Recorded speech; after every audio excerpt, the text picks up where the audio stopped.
les philosophes traditionnels, depuis Aristote, avec saint Thomas d'Aquin, etc., saint Thomas d'Aquin comme philosophe, j'entends bien, au XIIIe siècle, le mal, c'est une absence d'être.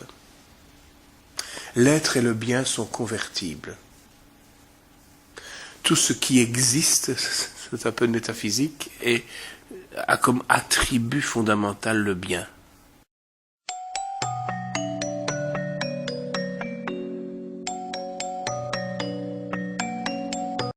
En fait, le mal vient de même avant la création de l'homme.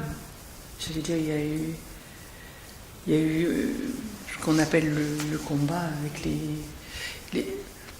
avec les anges. En fait, le mauvais, c'est ce qu'on peut appeler le mauvais, c'est bon, bien sûr, il prend toutes les formes, mais bon, à l'origine, c'est quand même un ange déchu.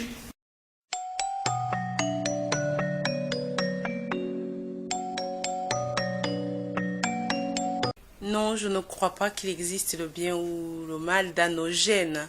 On est innocent à la naissance et c'est surtout les conditions, l'éducation et l'environnement qui changent l'homme, qui le transforment soit à quelqu'un de mauvais ou de bon. Quoique dans nous, dans chaque homme, il y a toujours du bien et du mal. Et c'est l'homme qui décide ce qu'il en fait.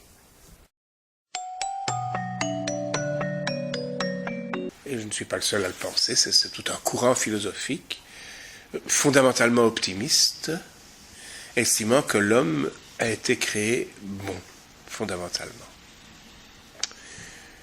Mais bon, fondamentalement, mais libre aussi.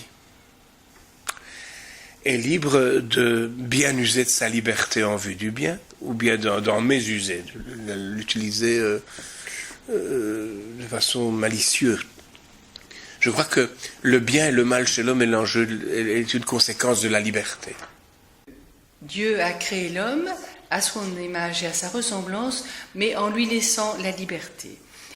Mais d'autres courants philosophiques estiment que, par exemple dans la tradition orientale bouddhique, par exemple, que naître, être conçu et naître comme être humain, c'est un grand malheur.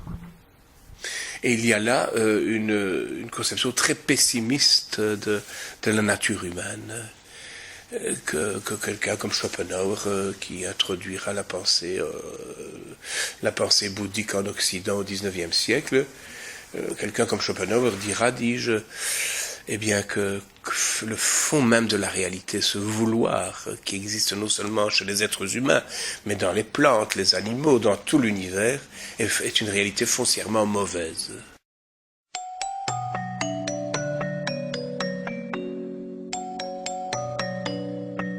Bien sûr qu'on est responsable du mal qu'on fait, c'est pas le voisin qui le fait. Ça serait trop facile. Tout homme, même celui qui n'a pas la foi ou celle qui n'a pas la foi, elle se rend bien compte quand elle fait mal, elle a une conscience. Dieu a créé quand même l'homme avec une conscience. Donc il sent quand il fait mal. Le mal nous dépasse, et dépasse le mal que nous pouvons faire, toi et moi, nous. L'homme fait des choix, et voilà. On fait un choix. Quand on fait un choix, on choisit une chose et on en laisse 10 000 à côté, quoi. Bon, cette chose-là, bon, on a bien réfléchi, on le fait. Si c'est pour le bien, tant mieux, mais si c'est pour le mal, ça fera autant de ravages, j'allais dire, dans la société. Et à ce moment-là, on va dire oui, ça a été un espace où la société a été corrompue par une personne, mais ça peut être diffusé à... Bon. Alors tu as saint Paul qui dit, il y a deux hommes en moi, il y a le bien que je sais et que je ne fais pas, et le mal que je sais et que je fais, qui me délivrera de ce corps de mort.